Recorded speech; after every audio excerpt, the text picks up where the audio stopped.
And for Miami and a heartbreaking loss for the Pacers. It was a game of mistakes. Which team made the most would ultimately lose the game. For the Pacers, there were several key plays that cost them the game that they possibly could have won. So here's the question. Will the loss haunt the Pacers? Joining us now is our NBA analyst for these last 2 days, Eddie House. Your thoughts on that? You know, if they lose game 2, it will come back to haunt them. But if they come out and win game 2, you know, then they did what they wanted to do. And that's when you go on the road in the playoffs, you want to split. You know, and if you get 2 games, great, of course. But if they can win game 2, find a way to take care of that, I think they'll be all right. If you were on that team right now, would you feel better or worse about your chances? If I was on that team, I would always feel good going into the next game. You got to put the previous game behind you. Say, hey, you know, we were right there. The game was pretty even. You look at the box scores, everything was pretty even right there. So, you know, you had a great opportunity to win the game. You slipped up at the end, one defensive mistake, and it cost you the game. But overall, they played a great game. It was great to watch, great entertainment. It was. And, you know, if they take care of game 2, everything is forgotten. Stephen A., your thoughts? Well, you know, I agree with Eddie to a point. If they take care of game 2, I think it's all right. I don't think it'll be forgotten. But if they lose game 2, I mean, it's going to be incredibly demoralizing because here's what happens. You have to consider it's not just that they almost won. It's how they almost won. If you're not playing like you normally play and you're not leaning on your signature and who you are and what your identity is, but you just play a lights-out game, well, then you know what? That's fool's gold. You go with it and reap whatever benefits come your way. The problem with the Pacers' loss last night is they did everything they wanted to do. They dominated inside in the first half. They got 25 points from Paul George in the second half, along with a 3 to tie the game and send it into overtime, along with 3 crucial free throws with the 2.2 seconds left in overtime. After the foul from Dwyane Wade, they still lost.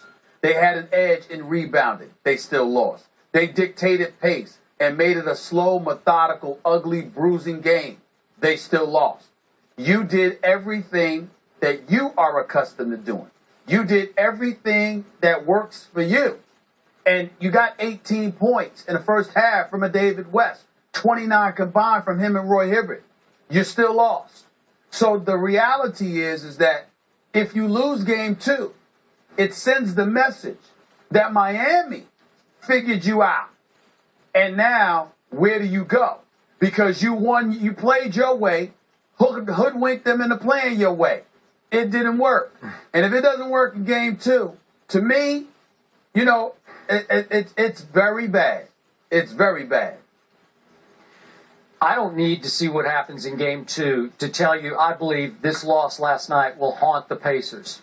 I think they had one chance to steal a game in Miami, and it was last night. I think Frank Vogel basically was saying that in that timeout huddle that we got to see on TNT. It was the Russ versus rest question that Miami was wrestling with. It's the old heavyweight boxers trying to figure each other out. It's going to take the Heat a game just to figure out the Pacers at the playoff level, because the Heat really haven't been tested the way they were tested last night. And I think they started figuring it out in the fourth quarter. And I'm here to remind you, we didn't mention this in our first block of the show, one of the great free throw shooters in the history of this game missed the clinching free throw in regulation, that being Ray Allen. That's right. If he makes that free throw, we're having a whole different conversation right now.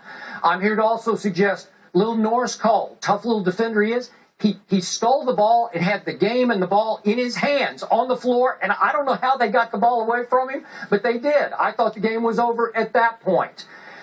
Big picture, I think it took LeBron that whole game to figure out how to attack them because, guys, and Kerry, LeBron was a little passive last night until later in the game. And there was a long stretch, last 4:30 of regulation, the first 4:49 of overtime, LeBron didn't score a single point. They're there for the taking. He's got to take the ball in the lane more than he did. And I think he figured it out late. I got to go. Even without Roy Hibbert in the game, you still have to attack that team. He needs to get in the lane the way he did against the Thunder in the finals. And I think you'll start seeing more and more of that getting the ball out to his shooters around the perimeter. I just think Miami's in great position now, and I called it in 5. I'm not going to be shocked if they sweep. Well, do you think that I'm not going to go that far. I'm not going to go that far. I just think that I'm not going to go that far. I just think the Pacers are too talented. But I will say, Skip, I don't blame you. I mean, the Miami Heat won this game despite Ray Allen shooting 1 of 8 from the field. Yeah. That's not going to happen again. You know that's not going to happen again. You look exactly. And then Shane Battier missing all 4 of his shots. That's not going to happen. Like I said, this loss for Indiana is devastating because they didn't just lose. They lost while in the process accomplishing everything they had set out to accomplish entering the game. Yep. If you had told them that Shane Battier and Ray Allen will combine for just 1 free throw, that Mario Chalmers would not be healthy, okay?